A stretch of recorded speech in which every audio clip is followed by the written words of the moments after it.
Kita rafa'kan syukur kehadrat Allah Subhanahu wa taala, selawat dan salam ke atas baginda Nabi kita Nabi Muhammad sallallahu alaihi wasallam, kepada para sahabat, tabi'in wa atba' tabi'in, al-mutaqaddimin ila al-mutaakhirin, al-ulama warasatul anbiya'i ajma'in, salawatullahi wa salamuhu alaihi wa alaihim ajma'in.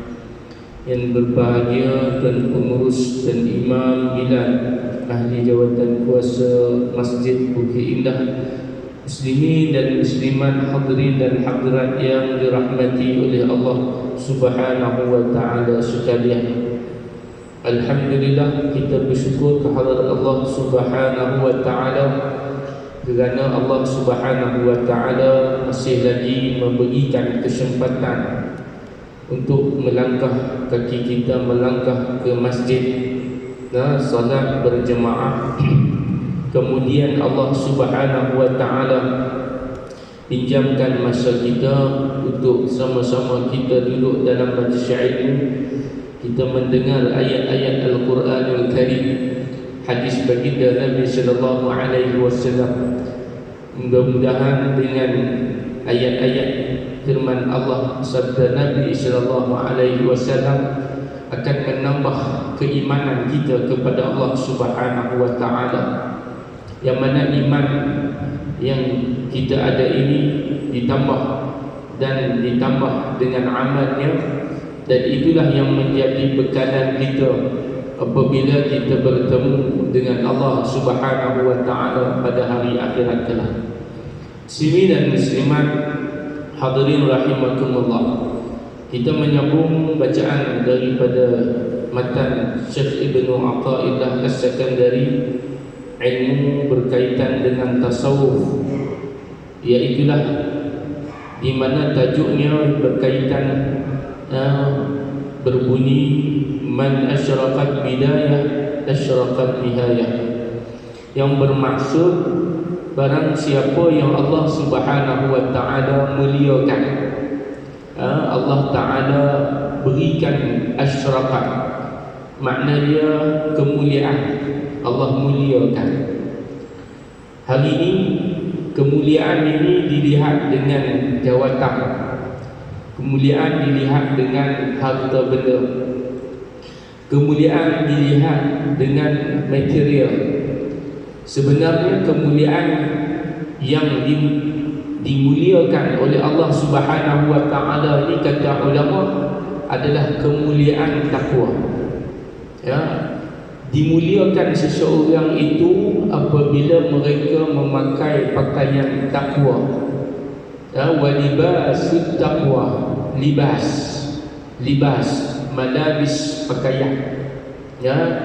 Ada satu jenama dia panggil libas, itu seluar libas. Yang tu seluar tu pakaian. Yang dimaksudkan malabis, libas ini adalah pakaian takwa. Wa libasut taqwa zalika khair, kata Allah, itulah yang terbaik, itulah yang baik. Apa yang kita buat ini, hidup kita yang terbaiknya apabila dia ada takwa, apabila dia ada takut kepada Allah Subhanahu wa taala, apabila kita ada rasa berhati-hati dalam tindak tanduk kita, apabila kita merasakan kita ni perlu mengikut undang-undang hukum hakam syariat. Itu orang yang bertakwa.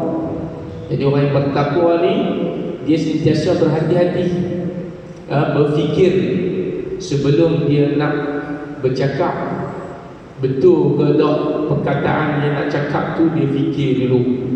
Dia fikir tentang apa kata Allah Ta'ala, dia fikir tentang apa kata Nabi sallallahu alaihi wasallam.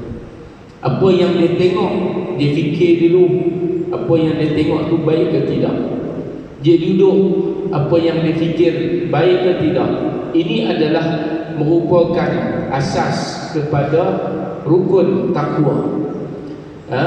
Wa amalu bitanzil, apa yang Allah Subhanahu wa ta'ala berikan kepada dia, rukun arkan panca indera, adalah orang yang beramal, menggunakan. Ada pula yang dimaksudkan dengan asyraqat. Asyraqat dalam tajuk ini yang dimaksudkan kemuliaan daripada Allah Subhanahu wa ta'ala adalah kemuliaan yang bersifat dua perkara. Yang pertama, ulama kata man asyraqat bidayah, barang siapa yang Allah Subhanahu wa ta'ala muliakan kehidupan dia. Bidayah permulaan, bada'ah, bidayah statik, pendahuluan, itu dia panggil bidayah. Man asyraqat bidayah, siapa yang Allah muliakan pendahuluan dia, permulaan dia, maka asyraqat, jawab dia, asyraqat nihayah, Allah akan muliakan penghujung dia. Siapa yang Allah muliakan niat dia, Allah muliakan mula-mula dia tu, Allah muliakan, Allah jaga dia, maka Allah Ta'ala akan jaga dia sampai hujung tu dia. Apakah yang dimaksudkan dengan bagaimanakah? Soalan yang kedua, bagaimanakah untuk kita nak dimuliakan oleh Allah Ta'ala? Kaifa nashruku minallah, kaifa nashrufu, boleh kata israf, makna dia mulia. Bagaimana nak dimuliakan oleh Allah? Maka jawapan dia, kita kena muliakan dulu. Kita kena mulakan. Bulan tidak datang bergolek, pipih tidak datang melayang. Ihfadillah, pasal itu Nabi sallallahu alaihi wasallam sebut ihfadillah, kamu kena mula dulu, kamu kena jaga Allah dulu. Apa makna jaga Allah? Kamu kena start, kamu kena kenal Allah Ta'ala dulu, baru Allah Ta'ala kenal kamu.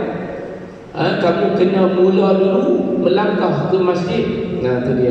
Kamu kena mula dulu pergi cari hidayah. Selebihnya Allah Ta'ala akan dorong kamu. Dia hidayah ni dia kena usaha. Dan kemuliaan ni kena cari, tuan-tuan. Dan kemuliaan yang dimaksudkan di sini adalah kemuliaan Islam, kemuliaan daripada Allah Ta'ala. Kalau manusia muliakan kita ni hanya beberapa tahun saja, kemungkinan apabila kita mempunyai adanya jawatan, orang muliakan kita. Kita ada harta, orang muliakan kita. Tetapi apabila tidak ada jawatan, kita sudah pencen contohnya. Orang dah tak panggil kita bos lagi dah, dia panggil kita Pak Long lah. Dulu dia panggil bos, driver panggil. Lepas tu bila dah pencen, farewell, esok tu dah tak ada dah. Dah kita dah clear dah jawatan kita, jumpa driver, bekas driver kita, dia panggil Pak Long, kita pun tak nak marah dah. No, pasal apa? Pasal waktu yang tertentu sahaja, waktu mahdud. Nah, tu dia. Tapi kalau Allah Ta'ala muliakan kita ni sampai bila-bila. Yatufu alaihim wildanun mukhalladun. Allah Ta'ala kata, berfirman, kamu akan dikelilingi wildanun, dengan orang muda-muda. Wildan, pemuda-pemuda yang kekal. Mukhalladuna, kekal ni sampai bila? Sampai bila-bila. Itu dia, tuan-tuan. Dimuliakan dengan upah, dimuliakan dengan usia sampai bila-bila. Bi aqwabin wa abari qawakasib ma'i ma'alladhi, macam-macam lagi Allah Ta'ala sebut. Makanan dia dimuliakan, kemudian tempat tinggal dia dimuliakan, kemudian kedudukan dia dimuliakan. Syurga ni tuan-tuan, dia paling atas sekali, paling best. Itu dia, diangkat. Neraka ni bawah, paling dahsyat. Paling atas sekali neraka, paling ringan. Paling atas sekali syurga, paling seronok. Itu dia, tuan-tuan. Jadi yang pertama, Mana ulama sebut man asyraqat bidayatun asyraqat nihayah. Yang dimaksudkan dengan matan Syekh Ibnu Athaillah As-Sakandari ini, orang yang Allah muliakan ni ada 4. Itu dia. Dia mari bawa kepada kita. Di dunia ni Allah muliakan ada 4 golongan. Bukan dimuliakan, golongan yang dimaksudkan dalam matan ni. Di golongan yang dimaksudkan dengan matan ni ada 4 golongan. Itu dia. Yang pertama, man asyraqat bidayah asyraqat nihayah. Siapa yang hidup dia mulia, mati dia mulia. Siapa yang hidup dia dalam keadaan Islam, mati dia Islam, insya-Allah. Insya-Allah. Dia bukan jaminan, tapi dia insya-Allah. Yang pertama ulama kata iaitulah golongan yang hidup dia beriman, mati dia beriman kepada Allah Subhanahu wa taala. Bidayah, hidup dia hidup. Kanak-kanak, remaja, dewasa, tua bangka ada. Dan hidup dia ni, mati dia beriman kepada Allah. Alhamdulillah. Siapa dia ni? Mereka adalah nabi-nabi.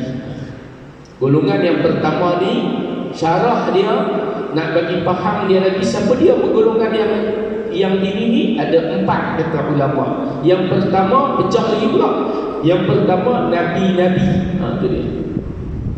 Nabi-nabi al-anbiya'u kulluhum ajma'una. Mereka semua itu adalah golongan yang selamat, kerana mereka ini adalah pesuruh Allah Ta'ala. Di kalangan nabi dia panggil Rasul. Okay, Allah jaga mereka. Wali-wali Allah. Ala inna awliya Allah la khawfun alaihim wa la hum yahzanun. Pada yang kita nabi ni Allah jaga. Itu ada hadis Nabi sallallahu alaihi wasallam daripada siapa dia?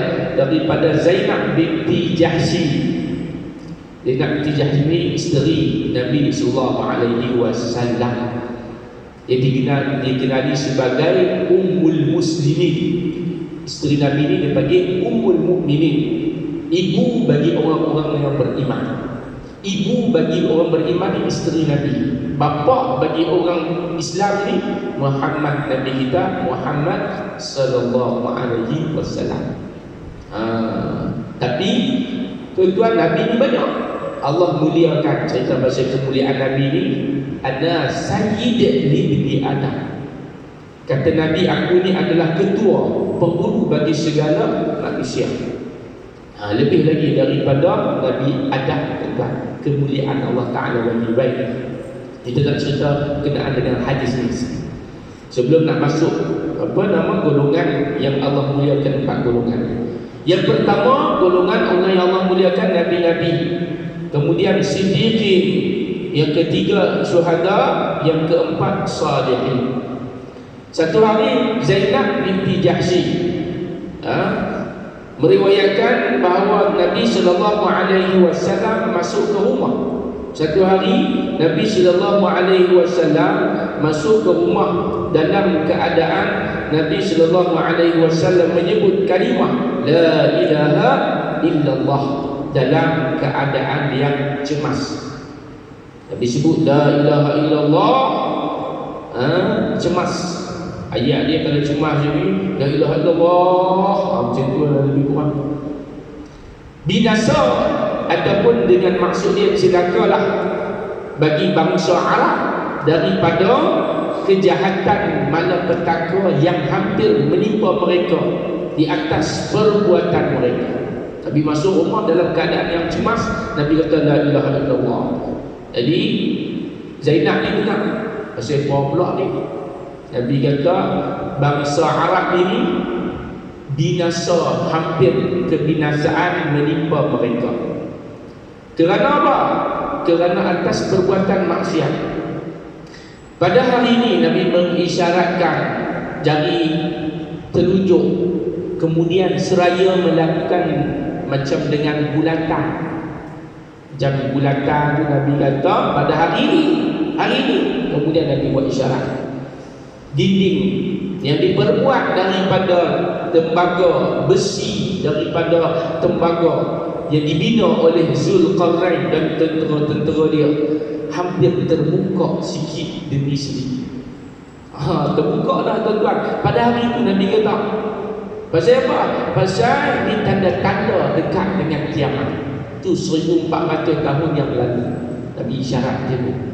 Kemudian habis Nabi beritahu macam tu, kemudian bila Nabi mengisyaratkan seperti bulatan, saya Zainab binti Jahsy kata, saya pun bertanya kepada Nabi SAW, ya Rasulullah, apakah Allah Subhanahu wa Ta'ala akan menimpakan, Allah Ta'ala akan menurunkan bala kepada kami?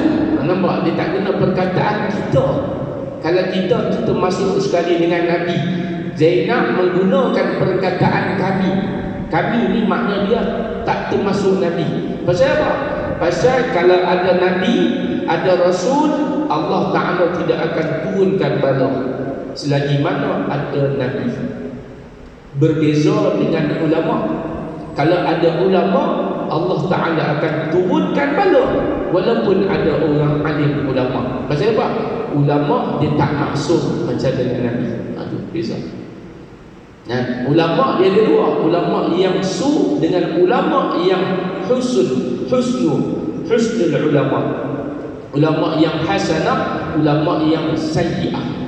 Ulama yang hasanah ni ulama yang teguh nasihat, sampaikan apa yang Nabi sallallahu alaihi wasallam risalah ni.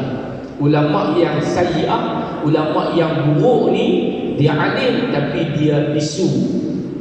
Bukan mulut dia bisu, dia itu tengok maksiat tapi dia tak tegur, dia bisu. Hari ulama ni dia tu ada, Nabi kata, ya Allah Ta'ala akan turunkan bala walaupun ada alim ulama dan orang yang soleh.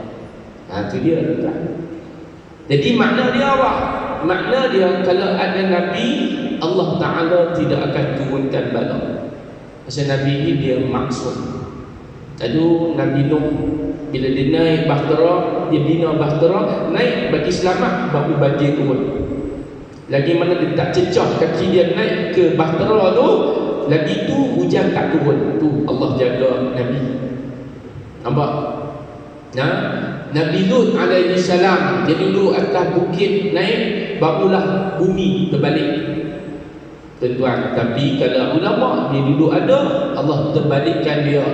Pasal apa? Pasal Allah sebut di dalam Al-Quran, wattaqu fitnatan la tusibanna alladziina zalamu minkum khassah. Takutlah kamu kepada musibah. Kena takut, kena berhati-hati. Wattaqu ni sebelum datangnya tu kita kena jaga. Sebelum datang musibah kena jaga. Dia panggil kaedah fiqh, dia panggil sadduz zara'i. Nampak ni, la darara wa la dirar. Tidak ada kemudaratan dan tidak memudaratkan. Kalau kamu tak nak kemudaratan berlaku, jangan buat perkara yang mudarat. Kalau kamu tak mau maksiat, Allah Ta'ala turunkan bala, jangan buat maksiat. Itu lah. Simi dan muslimat dirahmati oleh Allah Subhanahu wa Ta'ala. Jadi golongan yang pertama ni tadi siapa? Nabi-nabi. Yang kedua siddiqin, yang ketiga syuhada, yang keempat salihin. Ini golongan yang pertama. Hidup beriman, mati meninggal dunia, wafat dalam keadaan beriman kepada Allah Subhanahu wa Ta'ala. Yang kedua, golongan yang kedua, mereka yang hidup dalam keadaan beriman tetapi na'udzubillahi min zalik, kematian mereka kematian yang na'udzubillah. Kematian mereka kematian yang su'ul khatimah. Ada tak tuan-tuan? Ada. Allah Ta'ala ni dia tidak zalim, tetapi ada. Pasal apa? Banyak yang disebut di dalam kitab, ada beberapa cerita. Di antaranya kisah Bal'am bin Ba'ura bersisa, cerita berkenaan dengan seorang yang hidup dia alim, hidup dia saleh, Tapi akhirnya dia meninggal dunia dalam keadaan kufur, na'udzubillah. Ada cerita dia, muslimin dan muslimat.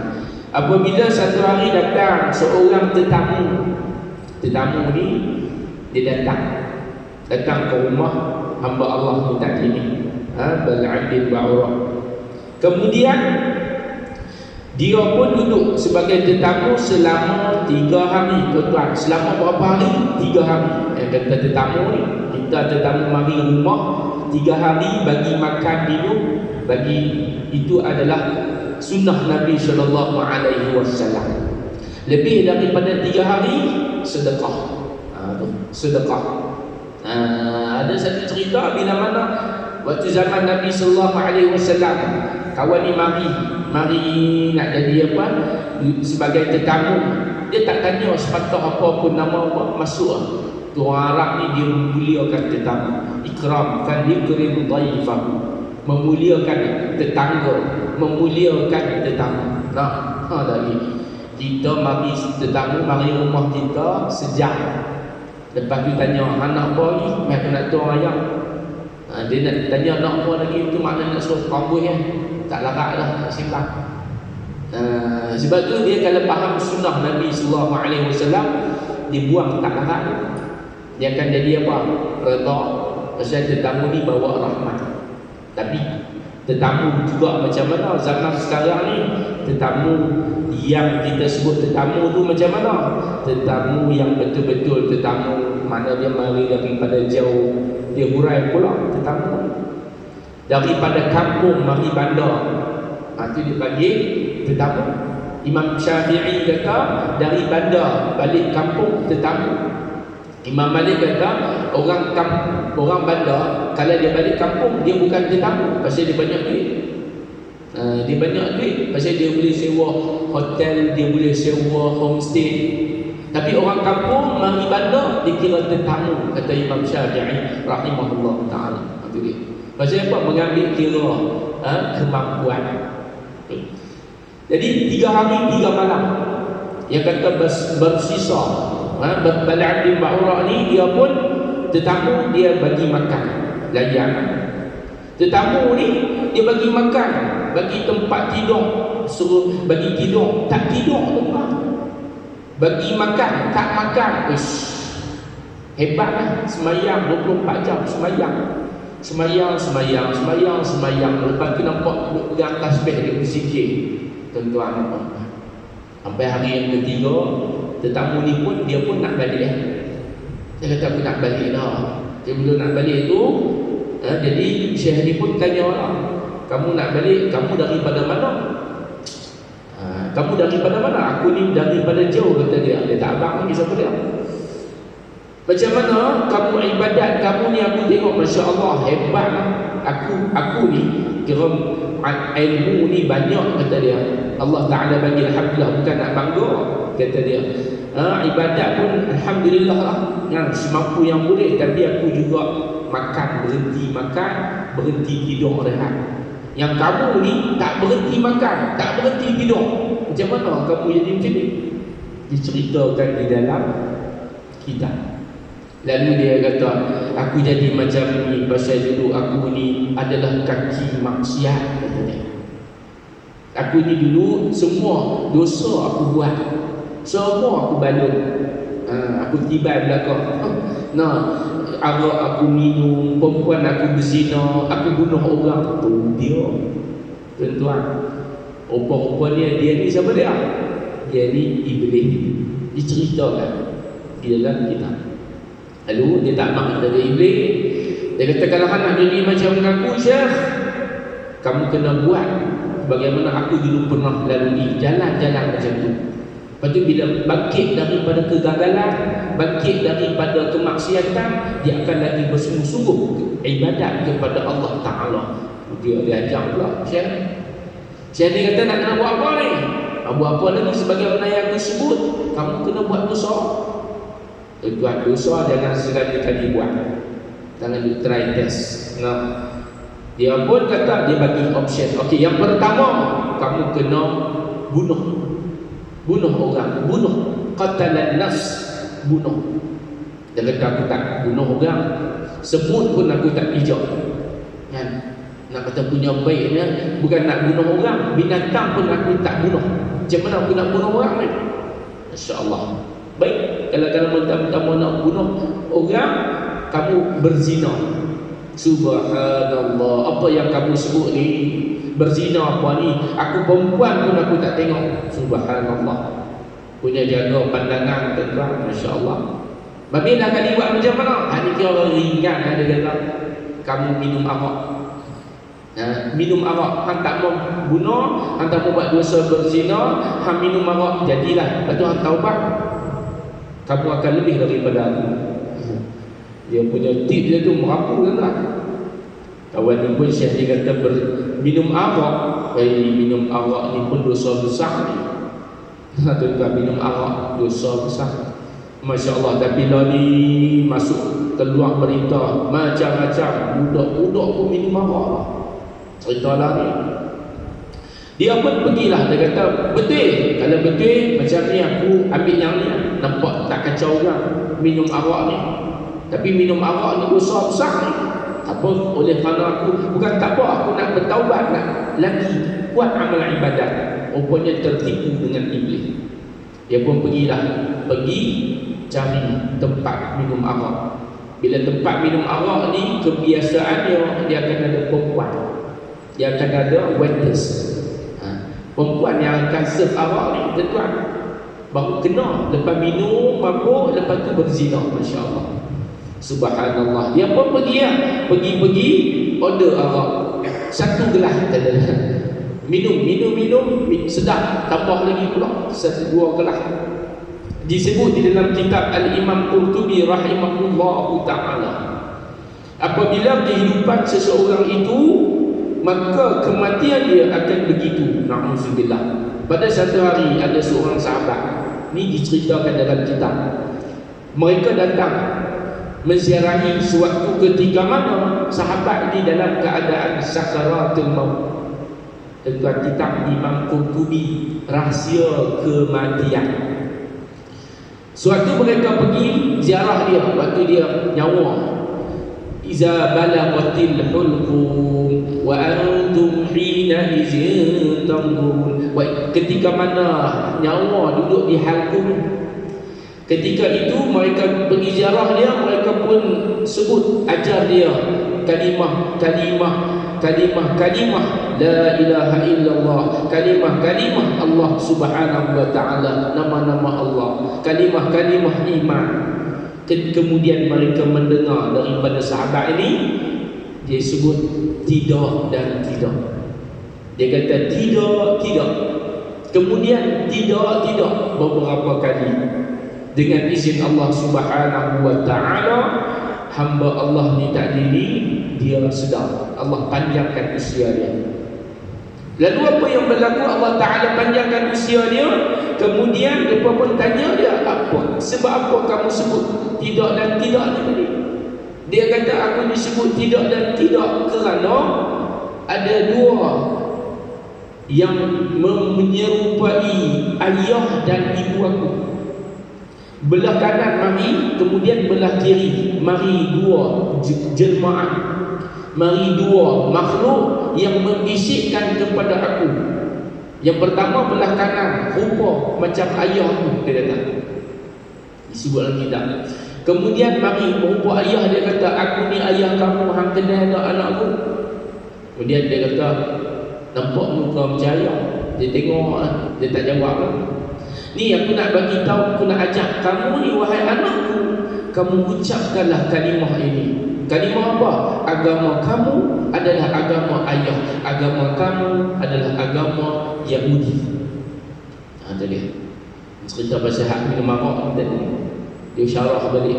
Agama kamu adalah agama Yahudi, agama ayah agama Yahudi. Ayah selamat dah dengan agama ni, ayah telah mendahului kamu. Kemudian dia pun kata apa? Tidak. Hak jawab tidak tu apa dia? Dia kata tidak. Pasal apa? Agama dia bukan agama Yahudi. Dulu waktu dia hidup 60 tahun, 50 tahun, 70 tahun, agama dia agama Islam. Ni Yahudi. Tidak. Kemudian mari pula setelah tidak berjaya di sebelah kanan, bapak dia bukan bapak, rupa macam bapak dia, ayah dia. Mari pula belah kiri, rupa macam ibu dia. Kemudian ibu dia cerita, aku ni mak kamu. Dia bohong, ni bukan mak dia pun. Aku ni ibu kamu, aku melahirkan kamu. Dulu kaki kamu duduk di atas pohon aku. Dia cerita habis, macam orang jual ubat. Orang jual ubat, dia cerita segala masalah. Lepas tu dia kata, ada tak masalah ni? Kita kata ada.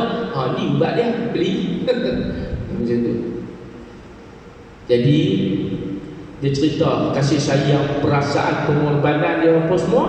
Akhirnya dia kata, wahai anak, ni ibu ni, agama kamu adalah agama ibu. Agama ibu kamu mesti ikut. Apakah agama ibu?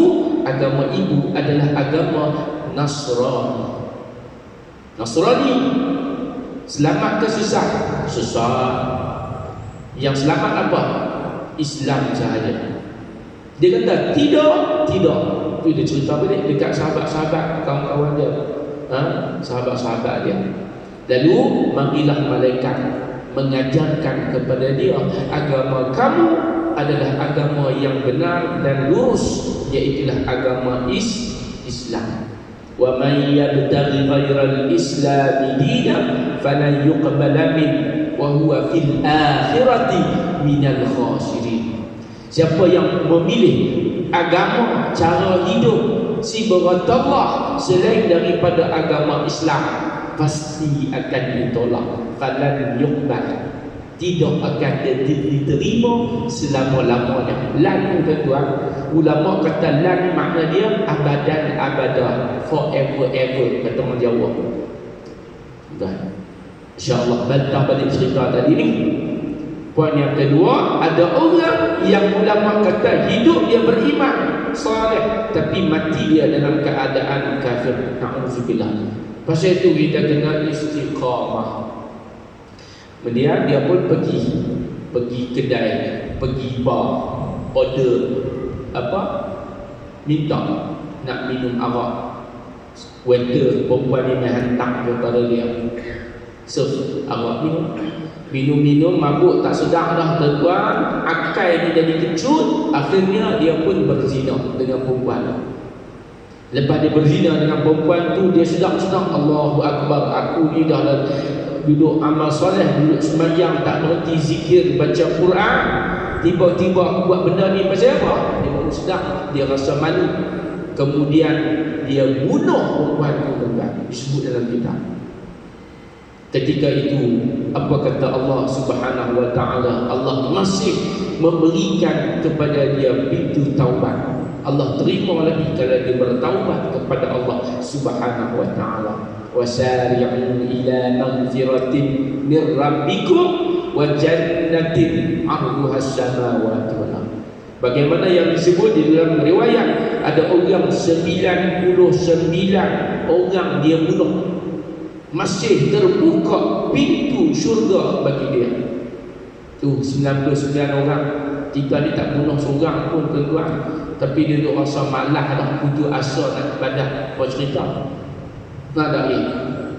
Kemudian dia pun pergi jumpa, dalam riwayat ni dia pergi jumpa. Yang pertama dia jumpa seorang yang buat ibadat, tapi tak berapa nak ada ilmu sangat. Dia jumpa Tok Syekh ni, ibadat kuat. Pergi jumpa Tok Syekh ni, kata dia, siapa yang boleh tolong aku? Dia kata ni, Tok Syekh ni boleh tolong hang ni. Hampir jumpa dia. Dia pun pergi jumpa Tok Syekh ni. Tok Syekh ni kata, awak hang nak jumpa aku sangat ni?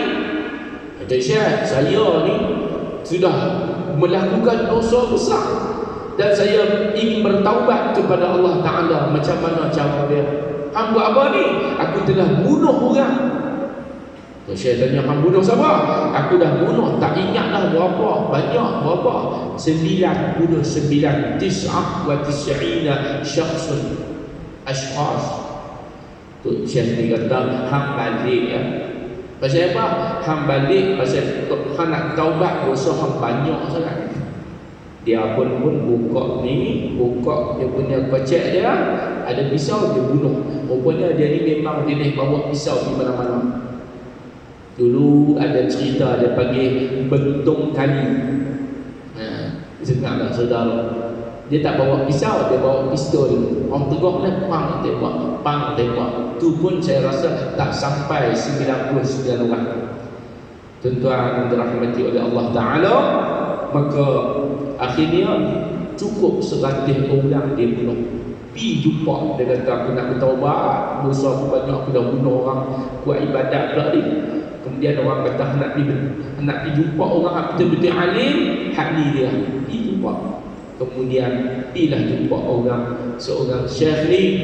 Dia kata kamu nak bertaubat, cepat kamu balik ke rumah, kamu siapkan baju, kamu bubuh, kamu cepat berangkat. Kamu kena berangkat, badiru bi'amalikum, kena segera kamu, jangan tunggu lagi. Dah set dah niat, cepat gerak terus. Dia pun balik cepat-cepat, dia ambilkan baju, dia keluar rumah, pergi satu tempat untuk dia nak bertaubat, tempat yang ada sahabat-sahabat, orang-orang yang membina keimanan dia. Macam kita hari ni kat mana? Masjid kan? Dan dalam berangkat musafir tu, dia akhirnya nak dijadikan cerita, dia jatuh kemalangan dan dia meninggal dunia. Subhanallah. Dan akhirnya datang malaikat yang berhubung, malaikat rahmat, malaikat azab, malaikat tabik dia. Allah utuskan seorang malaikat, wal mursalati urfa, suruh tunjukkan urfa, ma'ruf, kebenaran, di manakah kebenaran dia berada. Kemudian diukur jarak dia di antara tempat dia buat maksiat dengan tempat dia beribadat. Dekatlah tempat dia nak pergi bertaubat kepada Allah Ta'ala. Akhirnya dia masuk syurga, tuan-tuan. Masya Allah. Ni golongan yang ni kita kata golongan yang ketiga. Tadi golongan yang kedua tadi ni, seorang hamba Allah Ta'ala ni, yang ulama cerita dalam kitab, dia beriman kepada Allah, tapi hujung dia tidak sempat nak bertaubat. Dan dia angguk. Iblis tu kata, kamu nak selamat, aku ni iblis, hak jadi tetamu kamu. Sebenarnya aku hanyalah berlakon saja. Pasal iblis, tuan-tuan, dia bukan lapang, dia bukan nak rehat macam kita. Dia 24 jam dia akan talbis, dia akan usaha untuk nak rosakkan anak cucu cicit Adam. Akhirnya apa yang berlaku, rupa-rupanya dia ni iblis, dan kawan tuduh dia meninggal dunia dalam keadaan na'udzubillahi min zalik. Itu yang kedua. Yang ketiga yang kita cerita tadi ni, hidup dalam keadaan maksiat, hidup dalam keadaan berdosa, tetapi akhir hayat Allah Subhanahu wa Ta'ala berikan kepada dia hidayah. Hak ni cukup-cukup berat, tuan-tuan. Yang ketiga, yang keempat, yang terakhir saya simpulkan, iaitulah yang keempat, hidup dalam keadaan kafir dan meninggal dunia dalam keadaan kufur kepada Allah Subhanahu wa Ta'ala. Ini cukup banyak riwayat. Jadi golongan yang selamat, golongan yang pertama dan yang keberapa? Saya cerita 4 golongan ni. Kan? Golongan yang selamat, golongan keberapa? Yang pertama ke, yang kedua ke, yang ketiga? Yang pertama dengan yang ketiga. Siapa jawab yang nombor 4 tu sahih tidak? Wallahu a'lam. Dia punya syarah dia panjang. Saya tak baca sebiji-sebiji, sebab saya baca, saya syarah balik dalam bentuk rumusan. Kalau kita nak baca sebiji-sebiji cukup banyak. Itu cara mengajar bagi tulis khulasah, talkhis 4 golongan ini. Jadi itu pandangan ulama yang pertama. Dia kata hidup di dunia Allah muliakan, mati Allah muliakan. Yang kedua, pandangan yang kedua, iaitulah ulama kata yang dimaksudkan dengan kata-kata hikmah ini, siapa yang mati, dia bawa ke hidup, dia tolak tepi. Dia bawa siapa yang mati dalam keadaan beriman, maka akhirat insya-Allah selamat. Itu dia. Siapa yang meninggal dunia dalam keadaan dia selamat, dia boleh jawab soalan daripada malaikat Rahman, malaikat munkar nakir, man rabbuka wa man nabiyuka wa ma dinuka wa aina qiblatuka, maka dia jawab mudah. Allah Ta'ala akan berintah kepada malaikat, wahai malaikat aku, tolong buat baik kepada hamba Allah, pasal dia ni hamba aku. Malaikat akan buat tuan, malaikat akan lapangkan kubur dia 70 hasta. Kata ulama 70 hasta ni berapa banyak? Bukan hasta kita. Hasta yang dimaksudkan ni boleh jadi hasta malaikat. Sebab kalau kita guna tangan, malaikat dia tak guna tangan, dia guna sayap. Junaha alaikum. Okey, masuk insya belum 2 minit ni. Kemudian diluaskan kubur dia 70 hasta. Dan kemudian malaikat berkata kepada dia, tidurlah kamu, tidurlah kamu. Pasal di luar dunia dia tak ada nak hidup. Dan dunia ni tak ada nak tidur, tuan. Bila meninggal dunia, tidur rehat. Atas dunia dulu tak ada nak rehat. Pagi kuliah subuh, kuliah duha, kuliah zuhur. Zuhur ada kuliah kan? Maghrib pun ada kuliah. Lepas tu kerja lagi, pecah kepala. Kata dia, aku duduk atas dunia ni ujian macam-macam. Sedap sah. Bila kamu mati nanti, maka rehat bagi kamu. Waj'alil mauta rahatan lana min kulli syarr. Ya Allah, jadikanlah mati kami ini sebagai rehat bagi segala kesakitan. Syarat kita nak rehat waktu ketika mana kita meninggal dunia. Waktu kita hidup, kita jangan rehat banyak. Kalau kita banyak rehat, kita tidur, kita mati nanti, banyak yang kita nak kena jawab. Pasal masa kita ni banyak habis dengan benda-benda yang pasti Allah Ta'ala tanya tuan-tuan. Allahu'alam. Baik, kita sambung sikit lagi selepas daripada azan, insya-Allah. Kita bagi laluan azan solat Isya.